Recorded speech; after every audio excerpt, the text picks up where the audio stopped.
بسم اللہ الرحمن الرحیم۔ السلام علیکم دوستو، آج ہم سیر کرنے والے ہیں یورپ اور جنوبی امریکہ کی مشترکہ سرزمین یعنی اس لینڈ کی۔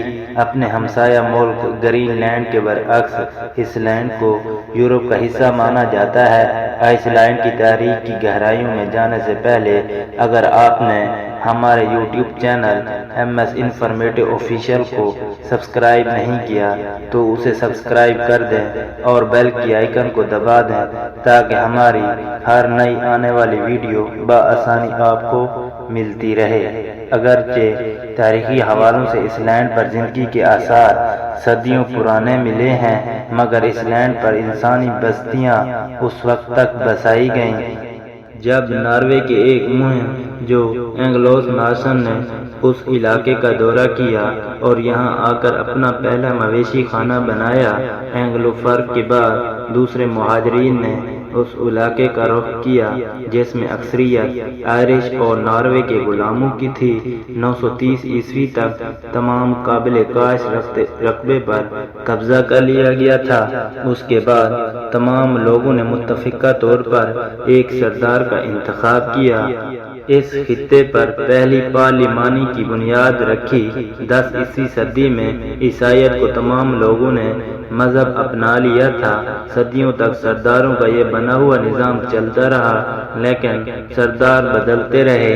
12 عیسوی صدی میں اس لینڈ پر ناروے حکومت نے دھاوا بول دیا۔ دونوں کے درمیان اتحاد پایا تو یہ ملک مشترکہ اتحاد سے چلنے لگا۔ 400 سال ناروے راج اس لینڈ پر چلتا رہا لیکن 1662 میں ڈنمارک پہلے اس لینڈ کی کچھ حصوں کا حصہ دار تھا، مکمل حصہ دار بن گیا۔ حکومت دونوں ممالک کی مشترکہ چلنے لگی۔ 1814 میں نیو لینڈ کی جنگوں کے بعد ناروے اور ڈنمارک جھیل اور معاہدے کے بعد دو الگ الگ ملک قرار پائے، لیکن اس لینڈ ڈنمارک کے قبضے میں چلا گیا۔ لیکن لوگوں کے اندر آزادی کی تڑپ پیدا ہونے لگی تو لوگوں نے اپنے حق کے لیے آواز اٹھانا شروع کر دی۔ لوگوں کو ان کی محنت کا حق 1874 میں اس وقت ملا جب ڈنمارک حکومت نے اس لینڈ کو آزادی کی خود مختاری کی ضمانت دے دی۔ اس خود مختاری کو 1904 میں مزید وسیع کیا گیا۔ 1 دسمبر 1918 کو ہونے والے ایک معاہدے کے بعد اس لینڈ کو ڈنمارک کے بادشاہ کے تحت ایک مکمل خود مختار ریاست کا درجہ ملا۔ 19ویں صدی میں ریاست کے حالات کشیدہ ہونے لگے۔ ملک کی بیشتر آبادی نے جنوبی امریکہ کی طرف ہجرت کرنا شروع کر دی۔ اسی دوران جون سیگرسون کی ایک نئی آزادی کی تحریک نے جنم لیا جو یورپ کے قومی نظریات سے متاثر تھی۔ دوسری جنگ عظیم کے دوران 9 اپریل 1940 کو جرمنی نے ڈنمارک پر قبضہ کیا تو ڈنمارک اور اس لینڈ کے حالات کشیدہ ہو گئے۔ دوسری جنگ عظیم سے پہلے بادشاہی ڈنمارک کے پاس تھی، باقی ملک تو پہلے آزاد ہو چکا تھا۔ ڈنمارک جو خود جنگ کے حالات سے گزر رہا تھا تو اس لینڈ کو 17 جون 1944 کو ایک مکمل آزاد ریاست بنا دیا گیا۔ اس لینڈ کے یورپی علاقہ میں شمولیت کے بعد معیشت نے بہت گہرائی اور آزادی حاصل کی۔ جنگ کے فوراً بعد معاشی ترقی واقع ہوئی جس نے ماہی گیری کو صنعت کا درجہ دیا۔ 20ویں صدی سے قبل تک اس لینڈ کی ترقی کا راز بہت تیزی سے پروان چڑھا۔ آج اس لینڈ دنیا کے ترقی یافتہ ممالک میں شمار ہوتا ہے۔ شائع کردہ رپورٹ کے مطابق 91,399 امریکی ڈالر کے ساتھ فی کس مجموعی آمدنی کے حوالے سے دنیا میں 11ویں نمبر پر شمار ہوتا ہے۔ کتنا اچھا ہوتا اگر پاکستان کے حکمران بھی پاکستان کو اپنی سرزمین سمجھتے، آج پاکستان کا یہ حال نہ ہوتا۔ اس لینڈ کے بارے میں اگر دلچسپ حقائق کی بات کی جائے تو اس لینڈ 1,03,000 مربع کلومیٹر کے رقبے کے ساتھ دنیا بھر میں 107ویں نمبر پر شمار ہوتا ہے۔ آبادی کے حوالے سے یہ ملک 3,33,000 کی آبادی کے ساتھ دنیا میں 180 نمبر پر آتا ہے۔ شمال مغرب میں موجود واقع اس ملک کی سرحدیں سمندر کے پانی کے علاوہ کسی بھی ملک سے براہ راست نہیں لگتی۔ مشرق کی جانب 1001 کلومیٹر کی دوری پر ناروے ہے، جبکہ مغرب کی طرف گرین لینڈ موجود ہے، جس کی اس لینڈ سے دوری 301 کلومیٹر ہے۔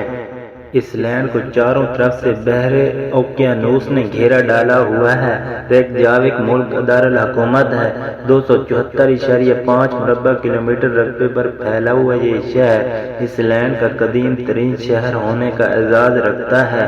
ملک کی معیشت میں اس ملک کا بڑا کردار ہے۔ وقت کے لحاظ سے اس لینڈ پاکستان سے 5 گھنٹے پیچھے ہے۔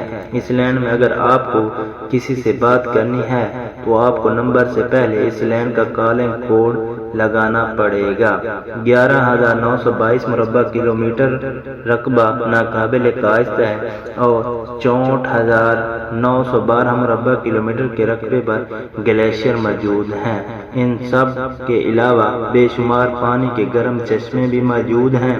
اس لینڈ میں دنیا کا سب سے کم عمر جزیرہ بھی موجود ہے، جو 1963 سے 1968 کی آتش فشانی سے وجود میں آیا تھا۔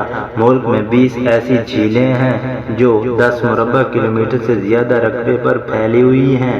ماہی گیری ہی زیادہ تر لوگوں کی آمدنی کا ذریعہ ہے۔ ملک کی 50% آمدنی بھی ماہی گیری سے حاصل کی جاتی ہے۔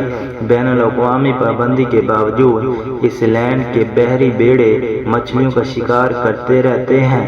حکومت یورپی یونین کے اتحاد سے اس لیے بھاگ رہی ہے کہ اس کا رکن بننے سے ماہی گیری کے ذرائع ہاتھ سے نکل جائیں گے اور ملک کنگال ہو جائے گا۔ اب ٹیکنالوجی کی صنعت اور سافٹ ویئر کی تیاری جیسے شعبے ترقی پا رہے ہیں۔ فٹ بال، ایکٹ فیلڈ اور باسکٹ بال اس لینڈ کے مقبول ترین کھیلوں میں سے ہیں۔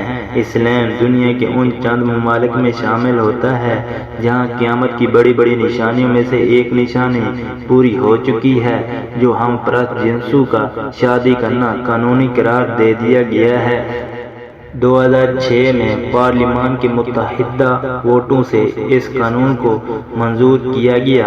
سیاحت بھی اس لینڈ کی معیشت میں اہم کردار ادا کرتی ہے۔ 2016 میں 17,92,000 لوگوں نے اس لینڈ کی سیر کی۔ سال میں فی کس آمدنی کا 30% حصہ سیاحت سے آتا ہے۔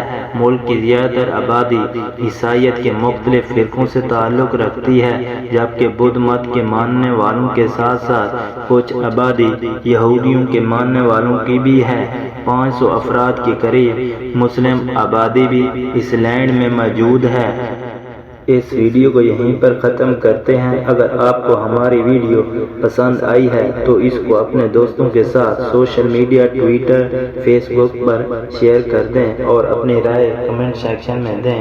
اس کے ساتھ اجازت چاہتا ہوں۔ اللہ حافظ۔